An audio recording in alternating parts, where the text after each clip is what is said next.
Hello everyone, कैसे हो आप सब लोग। आज मैं आपको ना अपने हेयर फॉल के कुछ प्रैक्टिकल सॉल्यूशन बताऊंगी जिससे मैंने अपने बालों को रिकवर करा है। हेलो एवरीवन, कैसे हो आप सब लोग। उम्मीद करती बहुत अच्छे होंगे।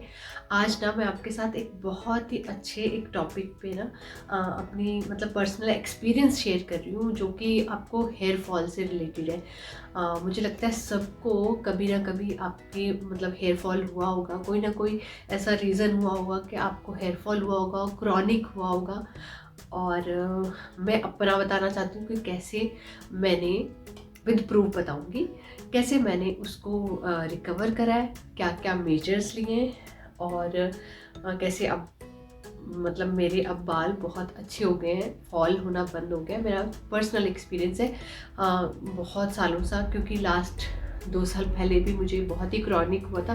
तब मैं बहुत बीमार हो गई थी और उसका रीज़न वो था। और इस बार इंडिया से आने के बाद फिर से मुझे बहुत ज़्यादा हेयर फॉल हो गया था, बहुत बुरा हाल था मेरा ना।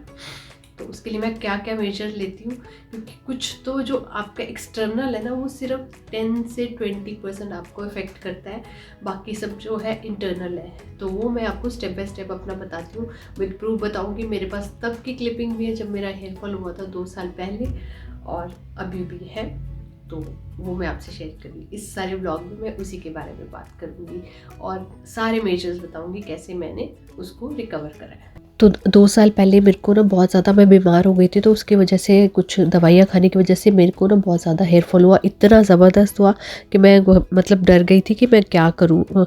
फिर मैंने डॉक्टर से अपॉइंटमेंट लेके ये अपनी डेफिशिएंसी भी चेक कराई। सबसे पहले तो मैंने उस पर कि क्यों फॉल हो रहा है, ठीक है, और उस पर मैंने ध्यान दिया। और इसके ना बहुत सारे रीज़न भी होते हैं। कुछ एक तो सिर्फ सिंपल, ये मैं आपको अपना सिंपल एक बता रही हूँ। हाँ, कुछ एक फिज़िकल प्रॉब्लम्स होती हैं जिनकी वजह से भी होता है, कुछ एक बीमारियां हैं तो उनकी वजह से भी हेयर फॉल होता है। बट इन जनरल मैं बता रही हूँ कि मैं हर हफ्ते ऑयलिंग करती हूँ।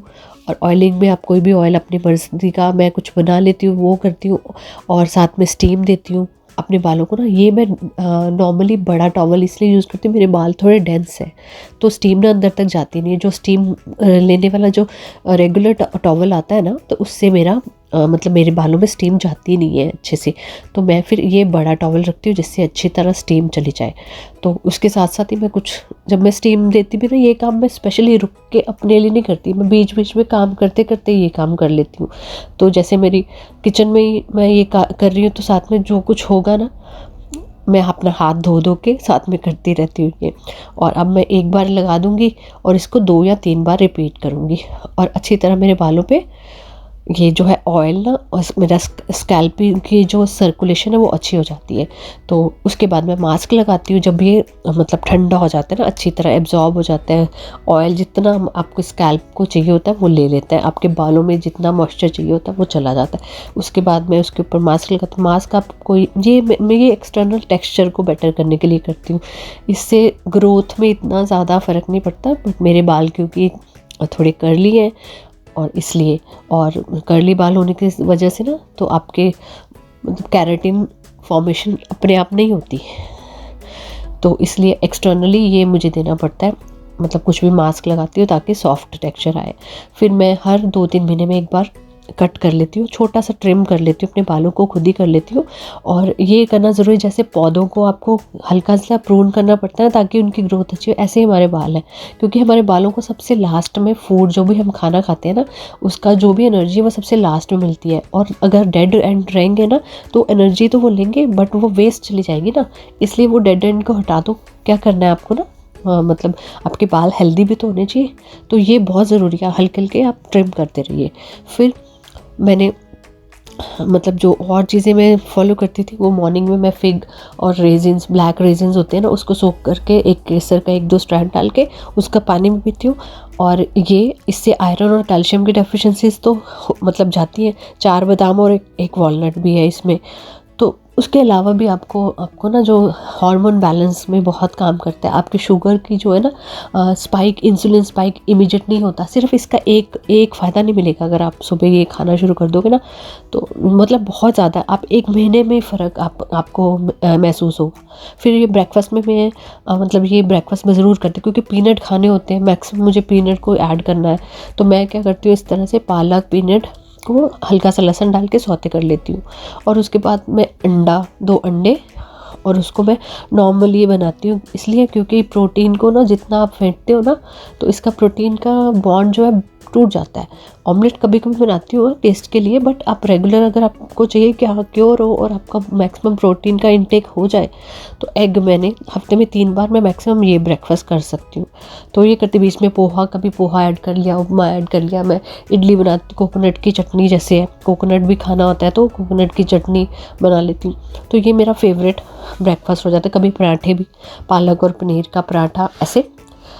तो मतलब सुबह मेरा एक अच्छा सा इनिशियल स्टार्ट हो जाता है। फिर उसके बाद मैं अपने गट क्लीनिंग पे ध्यान देती हूँ, क्योंकि मेरे को आदत बहुत सालों की भी है कि मैं कुछ ना ऐसे गर्म पानी पीती हूँ।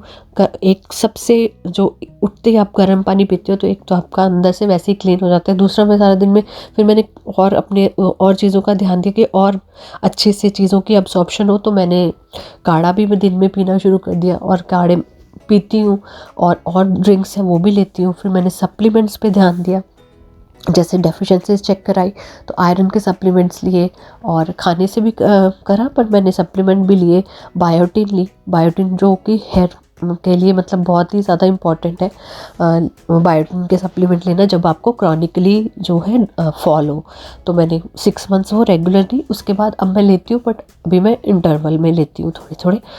और इसके अलावा विटामिन सी और ओमेगा 3 और D3 और K2 के कॉम्बिनेशन में जो भी टैबलेट्स आती है ना, वो लेती हूँ। और डिटेल में अगर चाहोगे कभी मैं बता दूँगी, बट ये बेसिक जो है आप अपने एक बार डॉक्टर से कंफर्म करके ये चीज़ें लेना। मतलब मैंने ये करी हुई है बेसिक लेवल पे, मैं ये कोई भी खा सकता है, बट आप फिर भी चेक करवा लेना। फिर खाने में मैं ये लड्डू लेती हूँ, मेथी के लड्डू, राजमा, इस तरह की बीन्स आपको मैक्सिमम लेनी है। कैरेट है, इसका मैं सैलड बना लेती हूँ, है ना।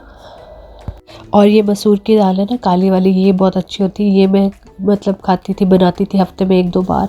और स्प्राउट कर लेती थी, मतलब हरी वाली दाल को ना स्प्राउट करके। बीटरूट का ये सैलड है, इस तरह से मुझे ईजीएस्ट वे लगता है खाने का। और ये भी मैं काढ़ा बना के रख लेती थी, ऐसे पीती रहती थी। और ये लीवर डिटॉक्स के लिए ड्रिंक है, अगर आप बोलोगे तो मैं बताऊँगी आपको इस कैसे बनाती हूँ मैं। और जो है आयरन की डेफिशिएंसी के लिए मैंने क्या करा, एक तो ये रागी का ना, ये रागी का ऐसे चीला बना लेती थी। ये भी मैं मतलब ये भी आयरन की डेफिशिएंसी। और कास्ट आयरन के बर्तन को यूज़ करो, मैक्सिमम कोशिश करो कि आप दूसरे बर्तन ना कम यूज़ करो। हो सके, मेरे से भी 100% नहीं होता, बट मैं कोशिश करती हूँ जितना मैक्सिमम टाइम हो जाए। तो और स्टील के या मैं कास्ट आयरन ज़्यादा प्रेफर करती हूँ। अगर आयरन की डेफिशिएंसी हो ना, तो कास्ट आयरन के करने चाहिए। और स्टील में जैसे पम्पकिन है, पम्पकिन को भी आपको मतलब कैसे भी करके ऐड कर लो। और ये एक बोनस टिप ऐसे ही बता रही हूँ मैं अपनी पर्सनल मतलब नॉलेज के हिसाब से। मुझे बहुत सालों पहले यहाँ पे एक हेयर एक्सपर्ट थी, उन्होंने बताया था कि आपको अगर हेयर कलर करना है ना, कि और आपका हेयर कलर बहुत दिनों तक रहे, तो आप गंदे बालों में करो, साफ धो के मत करो। पहले जब तक आपके बाल गंदे हो ना, उसके ऊपर चढ़ाओगे तो देर तक आपका कलर रहेगा, जल्दी नहीं जाएगा। तो तब से मैं भी ये ऐसे ही अप्लाई करती हूँ जब भी मुझे हेयर कलर करना होता है ना, तो जब मेरे बाल डर्टी होते हैं। और ये तो मैंने आपको कुछ बताए जो कि आप इनटेक क्या कर सकते हो, खाना पीना कैसा रख सकते हो, और एक्सटर्नल मैं क्या केयर करती हूँ वो सब, तो उसका भी मैंने कुछ एक पार्ट आपको बता दिया है। बट उसके अलावा आपको जो ध्यान रखना है कि आपको कुछ एक चीज़ें जो होती है ना, हम डेफिशिएंट हो जाते हैं, हमें डेफिशिएंसीज होती है, उसके ऊपर मैंने कैसे काम करा।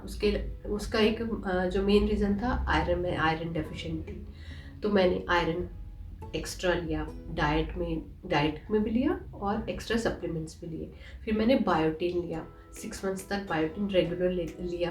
फिर उसके बाद गैप लिया, बट अब मैं उसको बायोटिन को ना 1 दिन छोड़ के लेती हूँ, 15 डेज ले लेती हूँ, फिर 1 वीक के लिए छोड़ देती हूँ, बट रेगुलर नहीं लेती, वो मैं मस्ट लेती हूँ। और आयरन की डेफिशिएंसी को ध्यान में रखती हूँ कि हाँ वो मैं डेफिशिएंट ना हो जाऊँ। अगर मैं होती हूँ तो मुझे इमीडिएटली पता चल जाता है। तो जब आयरन लेना है तो उसके साथ विटामिन सी भी लेना है, ये सप्लीमेंट भी लेने ज़रूरी है। उसके अलावा डाइट में आपको बीट रूट, पालक, ये किसी न किसी फॉर्म में, मैं उसको थोड़ा मतलब टेस्टियर फॉर्म में जो है लेती हूँ। जैसे बीट रूट को अगर मैं जूस नहीं बना पाती तो मैं सैलेड ले लेती हूँ, और उसको भी मैंने 1-2 रेसिपीज़ बताई हुई हैं। सबसे मतलब मेरी जो ईजीएस्ट और मेरी जो फेवरेट है वो उसका सैलेड है। कैबेज है, पर्पल कैबेज मैं ज़रूर लेती हूँ। पीनट्स को मतलब इनटेक किसी भी तरीके से करो, चाहे खा लो और लड्डू बना लो या फिर चटनी बना लो। और कोकोनट ज़रूर लेती हूँ। कोकोनट को मैं एक मीठे की तरह से, एक बाइट्स की तरह बना लेती हूँ, जो कि डाइजेस्टिव भी होती हैं। वो भी मैं आपको बताऊँगी, वो मैं नेक्स्ट में बताऊँगी। बट अगर पीनट्स और कोकोनट की चटनी बना लो, वो मैं अक्सर मेरी डाइट में होती है। ये कुछ एक बेसिक सी चीज़ें जो मैं फॉलो करती हूँ, और इनको करने से आपको डेफिनेटली जो है ना, ज़रूर आराम मिलेगा। डाइट 70% होती है, 30% एक्सटर्नल चीज़ें होती है। उसमें ऑयल्स हैं, आप कोई सा भी लगाओ, नारियल का तेल सबसे बेस्ट होता है। उसके अलावा ऑलिव ऑयल है, सेसमी सीड है, मिक्स करके बनाओ, और मैं भी बनाती हूँ। और आपको हेयर कट करना है, हर 3 मंथ्स में एक छोटी सी ट्रिमिंग कर लिया करो। ज़्यादा नहीं कर सकते तो ट्रिम तो कर ही लिया करो। लंबे बाल होना अच्छा है, बट हेल्दी होना भी ज़रूरी है ना, तो वो कर लिया करो। और बाकी मैं आपको डिटेल में बता ही दिया मैंने, तो आप ये बताना ये ब्लॉग आपको कैसा लगा।